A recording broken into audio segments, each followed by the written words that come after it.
Ciao mga kapo ko, si Ride Your Life PH and nandito tayo sa Shercon Resort and Ecology Park dito sa Mataas na Kahoy, Batangas. Isang mabilisang day tour ang ating gagawin dito mismo sa park na to. Sa sobrang dami ng pools na makikita nyo dito sa Shercon, meron palang ganitong amenities na nagtatago dito. Alamin natin kung magkano yung presyo. Magkano po yung rates ng mga activities dito, ma'am? Okay po, ang two-way zipline po natin, ibig sabihin po yun, balikan, 200 per head po yun. And then yung rappelling po natin, yung you will go down using a rope, 150 pesos po, and then the wall climb po is 150. So may promo po tayo, yung tinatawag po nating all-in-one package. Zipline, rappelling, and wall climbing, 350 lang po siya.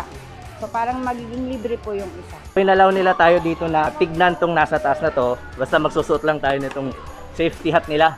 At dito mga kapo, magmula dito hanggang doon, point to point, is 200 meters yung distance. In total, 200 papunta at 200 pabalik. Kung gusto mo naman mag-overnight dito sa Shercon, ay meron sila ditong villa na salagang 5,000 pesos. Good for 4 persons. So pang pamilya to mga kapo.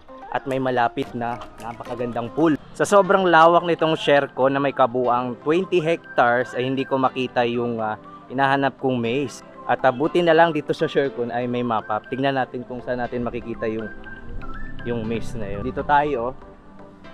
Kasi ito yung amphitheater. Ito yung hinahanap natin. Laki pala talaga, no? Sa sobrang laki nitong Shercon, naglagay na sila ng mapa para hindi na kayo mawala. Kung sakali naman mauhaw kayo sa lawak nitong Shercon, ay may nagkalat na mga drinking fountain dito. Hinahanap ko yung maze. Hindi ko makita dahil ka-level ko. Nung umakyat ako, ito na pala. Ayan, no?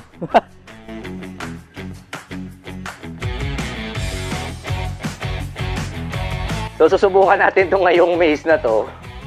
Teka lang, saan na ako dito dahil? Dito tayo. Buti na lang maliit-liit to at hindi tayo pinapahirapan pero paikot-ikot lang tayo. Ay putik yan, balik. Ay dito tayo. Hindi ko alam kung makakalabas pa ba ako. Ayun, nakalabas ako. Dito ka lang sa kabila. Ayun. Gusto kong pumunta doon sa may kabila. Pasok tayo dito. Nakakatuwa naman tong maze na to dahil ano man ang mangyari ay siguradong makakalabas naman kayo ng buhay dito. Nangiya, paikot-ikot ako. Parang pinagsisisihan ko na pumasok pa ako.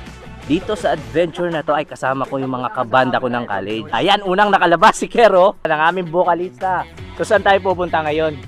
Kapitan Diego. Ayan dito. Oh, so ito pala. Ito. Shoutout nga pala sa aming bahista na sa UK, sa si Wency. Ayan.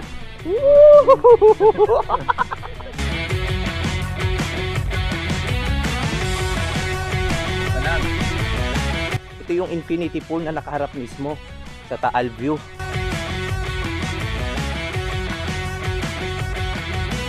Ang nakakatuwa dito sa Shercon, salagang 250 pesos nyo, hindi lang sa iisang pool lang pwede nyong liguan, kundi lahat ng pools na nasa loob ng resort ay pwede nyong paglubluban. Sa sobrang daming pools ang pwede nyong pagliguan dito sa Shercon Resort ay makakakita kayo ng kawangis ng Kaparkan Falls dun sa may probinsya ng Abra. Ang ganda ng pool na to mga kapo, no? Dahil elevated yung bawat pools na nandito. Merong 7 na mini pocket pools na pwede nyong i-enjoy na safe sa mga bata. May tuturing na isa ang Shercon dito sa Mataas na Kahoy, Batangas sa maaari ninyong puntahan ngayong tag-init. Sigurado akong mag-e-enjoy ang buong pamilya sa dami ng pools and amenities sa loob ng resort at hindi mo na kailangan lumayo dahil 1 oras at kalahati na lamang ang layo nito mula sa Metro Manila. Kaya yayain na ang tropa at isama na ang buong pamilya at Gina sa Shercon Resort and Ecology Park.